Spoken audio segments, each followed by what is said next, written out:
Oke bosku, kembali lagi di Maredel Mood Channel. Kali ini kita akan mencoba review sebuah genset yang 2000 watt merek Sogo Nagoya. Nah, di sini genset bensin dengan kapasitas maksimal 2200 watt atau 2,2 kilowatt. Kan tetapi rata-rata outputnya adalah 2 kilowatt atau 2000 watt. Jadi untuk lebih efisien dipakai maksimal 2000 watt saja. Genset ini saya pilih karena pastinya ada keunggulannya dibanding genset-genset lain. Jadi kita akan review apa saja kelebihan dan kekurangannya, di mana semua genset bersaing ya, ada merek-merek Cina, merek Jepang dan lain sebagainya, dan pastinya ada merek terkenal Yamaha, Honda. Cuman pastinya harganya mahal kalau Yamaha dengan Honda. Jadi pilihan saya jatuh ke merek Sogo Nagoya ini karena beberapa keunggulan, yaitu yang akan saya kupas pada video kali ini ya. Nah, pertama dari segi harga genset ini tidak bisa dibilang mahal atau tidak bisa bilang murah juga. Ya lumayan lah, harganya sekitar 4 jutaan. Jika dibandingkan dengan merek sejenisnya memang tidak terlalu jauh beda. Nah, fiturnya ada kunci kontak, ada lampu power on, penanda oli, lampu penanda oli, jamnya atau berapa jam mesin menyala bisa kita lihat, ada voltmeter, ada soketnya 2, soket output, dan juga ada soket pengecas aki 12 volt 8,3 ampere maksimal. Nah, itu dia kelebihannya. Di sini kita sudah bisa start dengan elektrik tanpa perlu repot lagi untuk manual. Ada rodanya dan gagangnya ini sangat kokoh. Jadi bisa dibawa kemana-mana alias portable ya. Tidak harus tersimpan di rumah atau di gudang. Ini dia mesinnya 6,5 HP. Cukup baik untuk tenaga 2000 watt. Nah, artinya ini genset sudah bisa dibawa kemana-mana dengan roda dan gagang pembawanya sudah bisa dilipat. Dan pastinya sudah pakai teknologi OHV, jadi bisa mengatasi kelebihan panas. Mungkin genset lain juga sudah punya yang seperti ini ya. Dan penutup knalpot supaya tidak terkena kulit. Knalpotnya juga sudah dilengkapi saringan, jadi tidak terlalu bising. Dan yang paling bikin saya recommended adalah bodinya yang kokoh dengan bahan baja. Ini sangat kokoh, bukan kaleng-kaleng ya. Bahkan tangkinya ini sangat kuat jika dibandingkan dengan genset biasa dengan harga sekitaran yang sama dengan ini. Kelebihannya adalah di sini bodinya sangat kokoh. Jika saya pernah bandingkan dengan genset-genset lain yang sejenis, sepertinya bodinya itu kaleng-kaleng dan kalau ditekan itu penyok. Kalau ini sangat kokoh. Dan warnanya juga cukup ya sederhana ya, warna hitam. Jadi tidak terlalu mencolok. Jadi lebih kelihatan kokoh dia karena warnanya juga hitam dengan bodi yang baja. Ini kalau ditekan ini padat dia. Padat sekali. Bukan kaleng-kaleng ya. Kaki-kakinya juga besi-besi padat. Bukan besi yang tipis-tipis. Lihat ini. Gagangnya juga besi tebal. Baja tebal ya. Jadi tidak gampang patah pastinya ya. Kalau dari sekilas dari fisiknya memang sangat kokoh. Dan satu lagi, tutup minyaknya sudah pakai drat karena memang bodinya tebal, jadi tutupnya juga pakai drat. Ini lihat, bukan sistem putar kiri cabut, Ini masih ada drat yang harus diputar. Jadi ya meminimalisir penguapan karena penutupnya terkunci rapat sekali seperti ini. Nah, ini kelebihannya, dan bodinya sangat tebal ya. Ya, kita kunci kembali.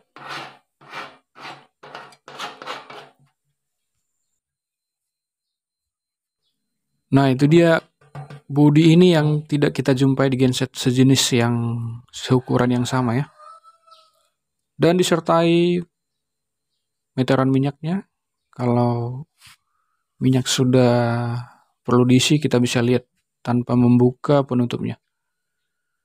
Nah, fitur-fiturnya kita lihat di sini, sudah jelas tadi. Ada switch engine, power on, oil alert, power meter, voltmeter, circuit breaker, dan output AC 220 volt disertai output DC 12 volt untuk mengecas aki. Nah, ada juga manual starternya, bisa ditarik. Dan bentuknya yang elegan ya, yang tidak terlalu terkesan rapi bentuknya. Jadi sangat bagus untuk dilihat. Kemudian mengenai aki, ya kebetulan saya dapat aki basah. Mungkin ada juga yang bisa minta yang aki kering ya. Kemudian kita beralih ke bagian bawah, bagian dinamonya atau pembangkit listriknya. Di sini katanya tembaga full. Kita bisa intip apakah betul tembaga full. Kalau saya intip dari sini, ya memang betul-betul tembaga. Karena kelebihan tembaga dibandingkan, ya ada dua jenis gulungan atau lilitan pada genset, ada yang dari aluminium dan ada juga dari tembaga. Kalau yang dari tembaga kelihatan dia warnanya kuning keemasan ya. Dan kalau bahannya tembaga itu listriknya lebih stabil dibandingkan dengan aluminium. Kalau aluminium itu warnanya putih. Jadi itu dia alasan saya juga yang membuat saya memilih ini, karena memang full tembaga. Untuk membuktikan dia full tembaga, kita juga bisa buka bagian-bagian samping. Dari sini nanti mengecek apakah dia betul-betul tembaga. Jadi kita tidak tertipu. Kadang juga pembeli bilang tembaga padahal tidak. Nah, ini dia. Peredam getarannya juga sangat kokoh dan tebal. Jadi getarannya sangat minim. Ini dia. Di kakinya juga ada satu roda dan satu pakai karet seperti ini. Jadi sangat minim getaran. Nah, kita juga akan buka pada bagian dinamonya ini, apakah dia menggunakan AVR atau auto voltage regulator, artinya penstabil tegangan atau tidak. Saya buka dulu sambil kita lihat tembaganya apakah tembaga asli.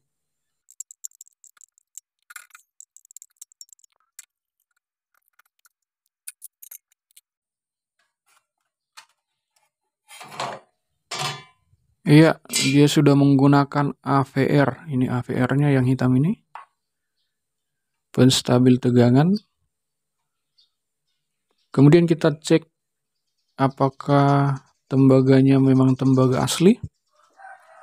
Kita intip itu kuning cerah. Kemungkinan besar tembaga asli. Ya bisa kelihatan dari sini ya tembaganya. Kalau di aluminium itu putih.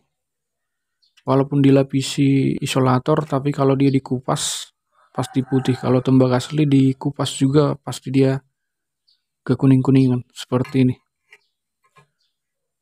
Tapi ini hanya prediksi saya. Membuktikannya secara langsung itu seharusnya diambil salah satu atau sehelai tembaganya supaya dikelupas dulu. Tapi ini prediksi saya. Dan juga dari pembelinya juga bilang ini tembaga asli, tembaga murni. tembaga murni 100%. Oke, kita sudah pastikan dia punya AVR ya, tidak pakai kapasitor. Kalau yang pakai AVR itu lebih stabil, artinya sudah pakai tembaga 100%, pakai AVR lagi, dia bisa dijamin tegangannya stabil. Cuma nanti bisa kita buktikan kalau ada waktu di video selanjutnya, membuktikan outputnya stabil atau tidak. Kita kunci kembali. Kemudian mengenai aki ini, kebetulan saya dapat yang aki basah ya. Kalau aki ini tergantung penjualnya, dikasih yang basah atau yang kering. Pada intinya pakai aki yang bisa menyalakan itu saja. 12 volt ya, minimal sebesar ini 5 Ah, sebesar aki motor ya. Nah, kemudian kita akan coba dulu, kita buka keran minyaknya, pastikan coknya masih keadaan tertutup. Coknya kita kunci dulu ya, ini membuka, ini menutup. Kemudian kita start kuncinya, kita putar ke on dulu, lalu putar ke kanan lagi untuk start. Langsung kita buka coknya supaya mesinnya menyala dengan baik. Nah, suaranya tidak terlalu bising ya, standar untuk mesin 6,5 HP, karena ini knalpotnya juga sudah disertai peredam, jadi ya standar lah suaranya, tidak terlalu bising dan tidak terlalu halus.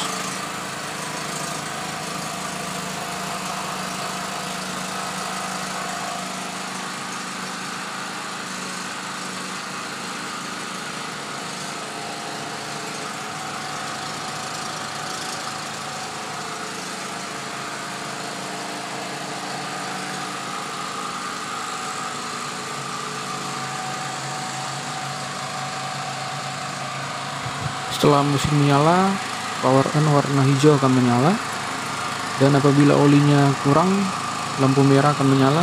Dan di sini kelebihannya ada hour meter atau jam. Setelah berapa lama kita memakai genset bisa kelihatan di sini. Jadi kita bisa istirahatkan mesin setelah beberapa jam sesuai dengan yang ada di sini. Kemudian voltmeternya kita lihat stabil di 220 volt. Cuman belum kita uji untuk outputnya, tapi pada saat menyala dia stabil 220 volt. Nanti kita akan tes video selanjutnya ke output. Ini circuit breakernya untuk mematikan dan menyalakan output. Kemudian kita akan coba pakai start manual. Kuncinya kita on kan dulu, baru coknya kita tutup kembali dan kita start tarik. Nah, cukup gampang, sekali tarik langsung menyala.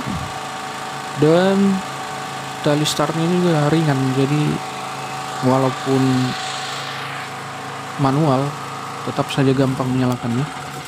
Kita matikan kembali, kita coba sekali lagi ya, on kan dan kita tarik.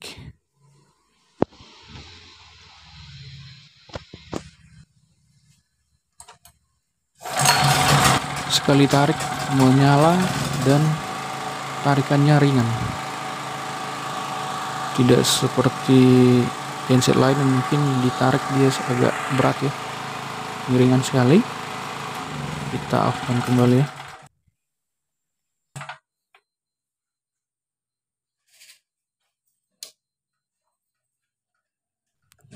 Jadi ini tali startnya itu gampang sekali ditarik, walaupun bisa pakai kunci atau elektrik, tapi ditarik juga gampang. Itu dia kelebihannya.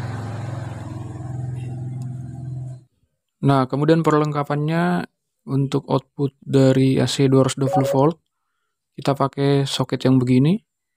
Kelebihan yang begini adalah kalau sudah dipasang itu tidak gampang terlepas karena dia dijepit atau diputar ke dalam ya, dikaitkan.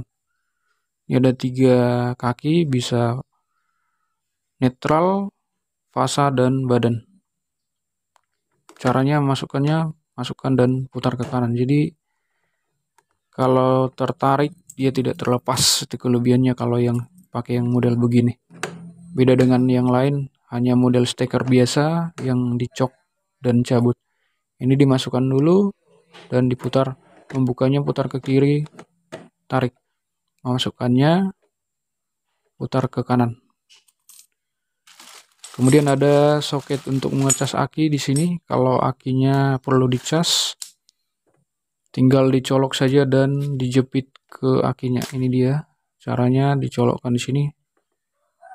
Pada saat mesin menyala ya, pada saat mesin menyala, colokkan dan jepitkan ke aki. Jadi hati-hati pada saat mesin menyala, jangan bersentuhan plus dan minus itu. Nah, itu dia beberapa kelebihan dari genset ini. Kalau mengenai kekurangannya, paling nampak kekurangannya adalah belum bisa dipastikan apakah tembaganya 100%, tembaga gulungan atau lilitannya. Biasanya kalau genset-genset yang memang 100% tembaga atau copper, biasanya ada langsung tertulis di stikernya 100% copper. Tapi ini tidak tertulis, jadi bisa dikatakan masih abu-abu ya, apakah 100% tembaga atau masih campuran. Paling tidak ini bukan aluminium, tapi mengenai 100% atau tidak, kita belum bisa pastikan karena tidak tertera di mesinnya. Mengenai performanya, apakah stabil atau tidak secara langsung ke output atau beban, kita akan coba di video selanjutnya. Semoga bermanfaat, jangan lupa like dan subscribe. Terima kasih, salam Maredelmu Channel.